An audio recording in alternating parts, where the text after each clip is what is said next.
Hi friends, నా videos కానీ మీకు నచ్చినట్టయితే please like and subscribe my channel. ఈరోజు మేఘ సందేశం సీట్లో శరత్చంద్ర ఏడుస్తున్న భూమిని ఓదారుస్తూ ఉంటాడు.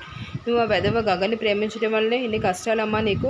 నువ్వు నా మాట విని ఉంటే నీకు ఇష్టం వచ్చిన వాడితోని పెళ్లి చేద్దును కదమ్మా. నీకైనా సరే నేను 1 వీక్లోనే అబ్బాయిని ఎతికి పెళ్లి చేసేస్తాను అని చెప్తాడు.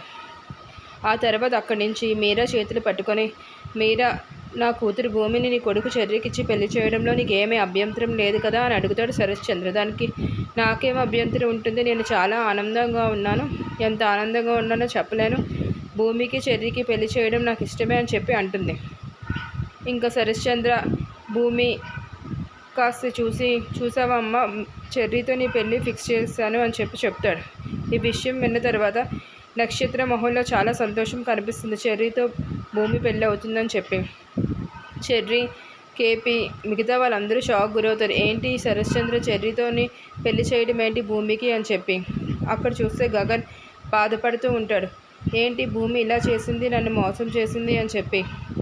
శారద కూడా బాధపడుతూ ఉంటుంది. భూమిని ఇంత నమ్మితే అంతగా మమ్మల్ని మోసం చేస్తుందా అని. చెర్రీ కూడా భూమిని వచ్చి గట్టిగా నిలదీస్తాడు, వాళ్ళ అన్నయ్యని ఎందుకు మోసం చేసింది అని చెప్పి.